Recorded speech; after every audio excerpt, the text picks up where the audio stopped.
Welcome back to my YouTube channel. ಹೇಗಿದ್ದೀರಾ ಎಲ್ಲರೂ ಚೆನ್ನಾಗಿದ್ದೀರಾ ಅಂತ ಅಂದ್ಕೊಂಡು ವಿಡಿಯೋನ ಸ್ಟಾರ್ಟ್ ಮಾಡ್ತೀನಿ. ಇವತ್ತಿನ ವಿಡಿಯೋ ಏನಪ್ಪ ಅಂತಂದರೆ, ಮನೆಯಲ್ಲಿ ಪದೇ ಪದೇ ಕಷ್ಟ ಸಮಸ್ಯೆಗಳು ಬರ್ತಾ ಇರ್ತವೆ. ಇದರಿಂದ ಯಾವಾಗ ಬಿಡುಗಡೆ ಅಂತ ಯೋಚನೆ ಕೂಡ ನಾವು ಮಾಡ್ತಾ ಇರ್ತೀವಿ. ಕೆಲವೊಮ್ಮೆ ನಮ್ಮ ಸಹಾಯ ಉತ್ತಮವಾಗಿದ್ದರೂ ಪದೇ ಪದೇ ಕಾಡುವ ಸಮಸ್ಯೆಗಳಿಗೆ ನಾವು ಗೊತ್ತಿಲ್ಲದೇನೋ ಮಾಡುವ ಕೆಲವು ತಪ್ಪುಗಳ ಕಾರಣವಾಗಿಬಿಡ್ತವೆ. ಸೊ ನಾವು ಪ್ರತಿದಿನ ಮನೆಯಲ್ಲಿ ಹೇಗೆ ನಡ್ಕೊಳ್ತೀವಿ, ಊಟ, ನಿದ್ದೆ ಮುಂತಾದ ವಿಷಯಗಳ ಬಗ್ಗೆ ಹೇಗೆ ಗಮನ ಹರಿಸಿ ಸ್ವಲ್ಪ ಬದಲಾವಣೆ ಮಾಡಿಕೊಂಡ್ರೆ ನಮ್ಮ ಜೀವನ ಸುಖಕರವಾಗಿ ಇರುತ್ತೆ. ಮನೆಗೆ ದಾರಿದ್ರ್ಯ ಬರಲು ನಾವು ತಿಳಿದೇನೋ ಮಾಡುವ ಈ ಕೆಲವೊಂದು ತಪ್ಪುಗಳೇ ಕಾರಣ ಆಗಿಬಿಡ್ತವೆ. ಮೊದಲನೇದಾಗಿ, ಪ್ರತಿದಿನ ಊಟ ಮಾಡುವ ವೇಳೆಗೆ ಅನಾವಶ್ಯಕವಾಗಿ ಯೋಚನೆ ಮಾಡ್ತಾ ತಟ್ಟೆ ಮುಂದೆ ಅಳೋದಾಗಲಿ ಕಣ್ಣೀರು ಹಾಕೋದಾಗಲಿ ಮಾಡಬಾರ್ದು. ಅನ್ನ ದೇವರಿಗೆ ಸಮಾನ ಅಂತ ಹೇಳ್ತಾರೆ. ಹಾಗಾಗಿ ಕಣ್ಣೀರು ಹಾಕಿದ್ರೆ ಕಷ್ಟಗಳು ಕೂಡ ಹೆಚ್ಚಾಗ್ತವೆ. ಹಾಗೆ ಹೆಣ್ಣು ಮಕ್ಕಳು ತಟ್ಟೆಯನ್ನು ನೆಲದ ಮೇಲೆ ಇಟ್ಟು ಊಟನ ಮಾಡಬೇಕು. ತೊಡೆಯ ಮೇಲೆ ಇಟ್ಕೊಂಡು ಊಟ ಮಾಡಬಾರ್ದು. ರೋಗಿಗಳು, ಭಿಕ್ಷುಕರು ಮತ್ತು ನಿರ್ಗತಿಕರು ತೊಡೆಯ ಮೇಲೆ ತಟ್ಟೆನ ಇಟ್ಕೊಂಡು ಊಟನ ಮಾಡ್ತಾರೆ. ಅದರಿಂದ ಊಟದ ತಟ್ಟೆನ ನೆಲದ ಮೇಲೆ ಇಟ್ಟು ಊಟನ ಮಾಡಿ. ಹಾಗೆ ಮನೆಯ ಆವರಣದಲ್ಲಿ ಆದಷ್ಟು ಒಣಗಿದ ಗಿಡಗಳನ್ನ ಇಡಬೇಡಿ. ಇದರಿಂದ ಮನಸ್ಸಿನಲ್ಲಿ ಖಿನ್ನತೆ ಉಂಟಾಗುವ ಸಾಧ್ಯತೆ ಕೂಡ ಇರುತ್ತೆ. ಹಂಗಾಗಿ ಹಸಿರು ಗಿಡಗಳನ್ನ ಬೆಳೆಸಿದ್ರೆ ಮನೆಯಲ್ಲಿ ಪಾಸಿಟಿವಿಟಿ ಎನರ್ಜಿ ಅನ್ನೋದು ಹೆಚ್ಚಾಗುತ್ತೆ. ಹಾಗೆಯೇ ಸಾಧ್ಯವಾದಷ್ಟು ದೇವರಿಗೆ ಮನೆಯ ಹೂಗಳನ್ನೇ ಇಡಲು ಪ್ರಯತ್ನ ಮಾಡಿ. ಹೊರಗಡೆಯಿಂದ ತಂದ ಹೂವಿನಿಂದ ಪೂಜೆ ಮಾಡೋ ಮೊದಲು ಮನೆಯಲ್ಲಿ ಇರುವ ಶುದ್ಧವಾದ ನೀರಿನಿಂದ ಸ್ವಲ್ಪ ಹೂಗಳ ಮೇಲೆ ಹಾಕಿ ಆಮೇಲೆ ಉಪಯೋಗಿಸಿದ್ರೆ ತುಂಬಾ ಒಳ್ಳೆಯದು. ಹಾಗೆ ನಿಂತ ಗಡಿಯಾರನ ಅಶುಭ ಲಕ್ಷಣ ಅಂತಲೇ ಹೇಳ್ಬೋದು. ಅದನ್ನ ಕೂಡಲೇ ಸರಿ ಮಾಡ್ಕೊಳ್ಳಿ. ಹಾಗೆಯೇ ಮನೆಯಲ್ಲಿ ಎಲ್ಲಂದರಲ್ಲಿ ಗಡಿಯಾರನ ಇಡೋದು ಕೂಡ ಒಳ್ಳೆಯದಲ್ಲ. ಹಾಗೆ ಮನೆಯ ಮುಖ್ಯ ದ್ವಾರದ ಮುಂದೆ ಇರುವ ಮೆಟ್ಲುಗಳನ್ನ ಸ್ವಲ್ಪ ಬಿಡಿಯಾಗಿದ್ರೇ ಒಳ್ಳೆಯದು. ಇದು ರಸ್ತೆಗಿಂತ ಸ್ವಲ್ಪ ಎತ್ತರವಾಗಿರಬೇಕು. ಯಾಕೆಂದರೆ ಇದು ಏಳಿಗೆ, ಅಭಿವೃದ್ಧಿ ಮತ್ತು ರಸ್ತೆಗಿಂತ ತಳಮಟ್ಟದಲ್ಲಿದ್ದರೆ ಆದಾಯದಲ್ಲಿ ಕೊರತೆ, ನೆಗೆಟಿವಿಟಿ ಕಾಣಿಸಿಕೊಳ್ಳುವ ಸಾಧ್ಯತೆ ಕೂಡ ಇರುತ್ತೆ. ವಾಸ್ತು ಪ್ರಕಾರ ಹೀಗೆ ಇರಬಾರ್ದು.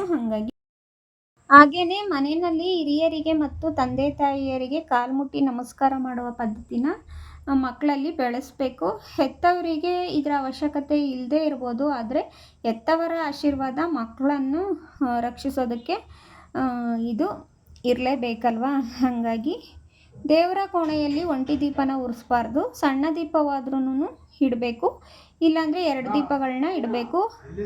ಒಂಟಿ ದೀಪನ ಅಂಟಿಸ್ಬಾರ್ದು. ಶವದ ಮುಂದೆ ಒಂಟಿ ದೀಪನ ಹಚ್ಚೋದು. ಹಾಗಾಗಿ ದೇವರಿಗೆ ಯಾವಾಗಲೂ 2 ದೀಪ ಇಟ್ಟು ಬೆಳಗಬೇಕು. ಹಾಗೆಯೇ ಚಾಪೆ ಬಳಸ್ತಾ ಇದ್ದರೆ ಮಚ್ಚಿ ಹಾಕಬಾರ್ದು. ಚಾಪೆನ ಸರಿಯಾಗಿ ಬಳಸಬೇಕು, ಇಲ್ದಿದ್ರೆ ಮಡಚಿ ಒಂದು ಕಡೆ ಇಡಬೇಕು. ಹಾಗೆ ಸಂಜೆ ಗುಡಿಸಿದ ಕಸನ ಹೊರಗಡೆ ಹಾಕಬಾರ್ದು. ಇದರಿಂದ ಮನೆಯಲ್ಲಿನ ಲಕ್ಷ್ಮಿಯನ್ನು ಹೊರಗಡೆ ಹಾಕ್ತಂತಾಗುತ್ತೆ. ಸಾಮಾನ್ಯವಾಗಿ ಸಂಜೆ ಹೊತ್ತು ಮನೆ ಮುಂದೆ ಗುಡಿಸಿ ನೀರಿನಿಂದ ಹೊಸಲನ್ನ ತೊಳೆದ್ರೆ ಲಕ್ಷ್ಮಿ ಬರ್ತಾಳೆಂಬ ನಂಬಿಕೆ ಕೂಡ ಇದೆ. ಹಾಗಾಗಿ ಯಾವುದೇ ಹೊಸ ಬಟ್ಟೆ ಅಥವಾ ಒಡವೆಗಳನ್ನ ತಂದರೆ ಮೊದಲು ದೇವರ ಮುಂದೆ ಇಟ್ಟು ಆಮೇಲೆ ಹಾಕೋಬೇಕು. ಇಲ್ದಿದ್ರೆ ಕನಿಷ್ಠ ಪಕ್ಷ ಅರಿಶಿನ ಕುಂಕುಮ ಆದರೂ ಹಾಕಿ ನಂತರ ಬಟ್ಟೆನ ಹಾಕೋಬೇಕು. ಯಾಕೆಂದರೆ ಬಟ್ಟೆ ಹೊಸದಾಗಿದ್ದರೂ ಎಲ್ಲಿ ಇಟ್ಟಿರ್ತಾರೋ, ಯಾರು ಬಳಸಿರ್ತಾರೋ ಅಂತ ನಮಗೆ ಗೊತ್ತಿರಲ್ಲ ಅಲ್ವಾ. ಹಾಗೆಯೇ ಕುಲದೇವರಿಗೆ ಮತ್ತು ಇಷ್ಟ ದೇವರಿಗೆ ಮನೆಯ ಎಲ್ಲ ಶುಭ ಕಾರ್ಯಗಳಲ್ಲೂ ಕಾಣಿಕೆನ ಇಡೋದನ್ನ ರೂಢಿ ಮಾಡ್ಕೋಬೇಕು. ಹಾಗೆ ಜೇಡರ ಬಲೆ ಮನೆಯಲ್ಲಿ ಕಟ್ಟಿದರೆ ತಕ್ಷಣನ ತೆಗಿಬೇಕು. ಯಾಕೆಂದರೆ ಅದು ಅಶುಭ ತರುವ ಸಂಕೇತ ಕೂಡ ಹೌದು. ಮನೆಯನ್ನು ಎಷ್ಟು ಶುಚಿಯಾಗಿ ಇಟ್ಕೊಳ್ತೇವೋ ಅಷ್ಟು ದೈವಿಕ ಕಳೆ ಮನೆಯಲ್ಲಿ ಇರುತ್ತೆ. ಸಾಮಾನ್ಯವಾಗಿ ಜೇಡ ಕಟ್ಟೋದು ಖಾಲಿ ಇರುವ ಅಥವಾ ಪಾಳು ಬಿದ್ದ ಮನೆಗಳಲ್ಲಿ ಮಾತ್ರ ಅಲ್ವಾ. ಹಾಗಾಗಿ ಮನೆಯ ಯಾವುದೇ ಜಾಗದಲ್ಲಿ ಅಥವಾ ಕಾಂಪೌಂಡ್ ಒಳಗೆ ಪಾರಿವಾಳಗಳು ಮನೆ ಮಾಡ್ಕೊಂಡಿದ್ರೆ ಅದು ಕಷ್ಟಗಳು ಎದುರಾಗುವ ಸಂಕೇತ ಆಗಿರುತ್ತೆ. ಅವುಗಳ ಪ್ರಾಣಹಾನಿ ಆಗದಂತೆ ಅಲ್ಲಿಂದ ಓಡಿಸೋದು ತುಂಬಾ ಒಳ್ಳೆಯದು. ಹಾಗೆಯೇ ಜೇನುಗೂಡು ಮನೆಯಲ್ಲಿ ಅಥವಾ ಯಾವುದೇ ಮೂಲೆಯಲ್ಲಿ ಕಟ್ಟಬಾರ್ದು. ಜೇನುಗಳಿಗೆ ಹಾನಿ ಆಗದಂತೆ ಅದನ್ನು ನೀಟಾಗಿ ಅದನ್ನು ಕೂಡ ತೆರವು ಮಾಡಬೇಕು. ಸಾಧ್ಯವಾದಷ್ಟು ಮನೆಯೊಳಗೆ ಯಾವುದೇ ಜೀವಿಗಳಿಗೆ ಜೀವಹಾನಿ ಮಾಡಬಾರ್ದು. ಹಾಗೆಯೇ ಹಿರಿಯರು ನಂಬಿಕೊಂಡು ಬಂದ ದೈವಗಳಿಗೆ ಅವರದ್ದೇ ಆದ ಸಂಪ್ರದಾಯಗಳು ಕೂಡ ಇರ್ತವೆ. ಹಂಗಾಗಿ ಅವುಗಳಿಗೆ ನಾವು ಗೌರವ ಕೊಡೋದು ನಮ್ಮ ಕರ್ತವ್ಯ ಕೂಡ ಆಗಿರುತ್ತೆ. ಹಾಗೆ ಉತ್ತರ ದಿಕ್ಕಿನಲ್ಲಿ ತಲೆ ಹಾಕ್ಕೊಂಡು ಮಲಗಬಾರ್ದು.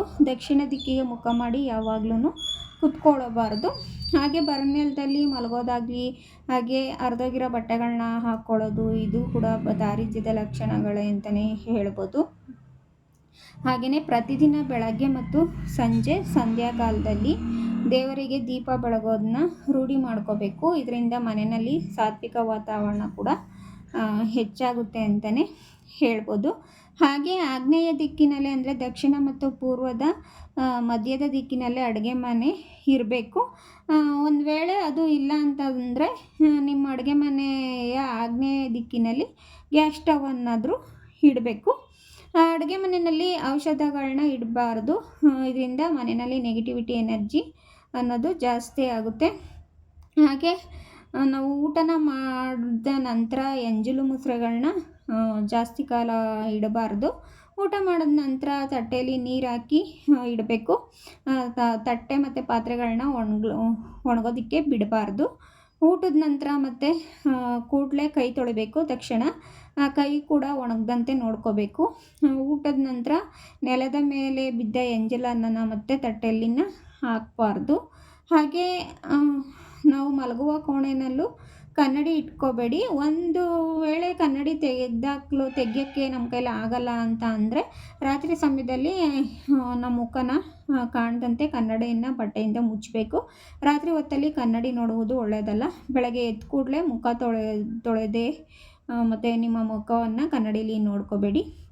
ಹಾಗೆ ವರ್ಷಕ್ಕೊಮ್ಮೆ ಆದರೂ ಗಣಹೋಮನ ಮನೆಯಲ್ಲಿ ಮಾಡಿದ್ರೆ ತುಂಬಾ ಒಳ್ಳೆಯದು. ವಾಸ್ತು ಕೂಡ ಸದೃಢವಾಗಿರುತ್ತೆ. ಹಾಗೆ ವರ್ಷಕ್ಕೊಮ್ಮೆ ಆದರೂ ಅತಿಥಿ ಸತ್ಕಾರ ಪೂಜೆ ಮಾಡಿ ಯೋಗ್ಯರಿಗೆ ದಾನ ಮಾಡಿದ್ರೆ ಇದರಿಂದ ಸಂಪತ್ತು ದೈವಿಕ ರೂಪನ ಪಡೆಯುತ್ತೆ. ವರ್ಷಕ್ಕೆ ಒಮ್ಮೆ ಆದರೂ ಮನೆ ದೇವರ ದರ್ಶನ ಪಡೆದು ಪೂಜೆನ ಸಲ್ಲಿಸಬೇಕು. ಇದರಿಂದ ಮನೆ ದೇವರ ಶಾಪಕ್ಕೆ ಮತ್ತು ಕೋಪ ಶಮನ ಎಲ್ಲ ಆಗುತ್ತೆ. ನಮ್ಮ ಕೆಲಸಗಳಿಗೂ ಕೂಡ ಸಹಾಯ ಕೂಡ ಆಗುತ್ತೆ. ಹಾಗೆ ಸ್ನಾನ ಇಲ್ಲದೆ ಊಟನ ಮಾಡೋದು ಒಳ್ಳೆಯದಲ್ಲ. ಏಕೆಂದರೆ ಅನ್ನ ದೇವರಿಗೆ ಸಮಾನ ಅಂತ ಹೇಳ್ತಾರೆ. ಕನಿಷ್ಠ ಕೈಕಾಲು ಮುಖ ಅದು ತೊಳ್ಕೊಂಡು ಊಟನ ಮಾಡೋದು ತುಂಬಾ ಒಳ್ಳೆಯದು. ಹಾಗೆ ನಮಗೆ ಸಮಯ ಇಲ್ಲ ಅಂತಂದರೂ ಕೆಲವು ನಿಯಮಗಳನ್ನಾದರೂ ಪಾಲಿಸಿ ನಾವಾಗಿಯೇ ಮನೆಯಲ್ಲಿ ಶಾಂತಿ ನೆಮ್ಮದಿ ಕೂಡ ತಂದ್ಕೊಬೋದು. ಜೀವನದಲ್ಲಿ ಶಿಸ್ತು ಬದ್ಧತೆ ನಿಯಮ ಅಳವಡಿಸಿಕೊಳ್ಳದೇ ಇದ್ದರೆ ಯಶಸ್ಸು ಕೂಡ ದೂರ ಆಗುತ್ತೆ.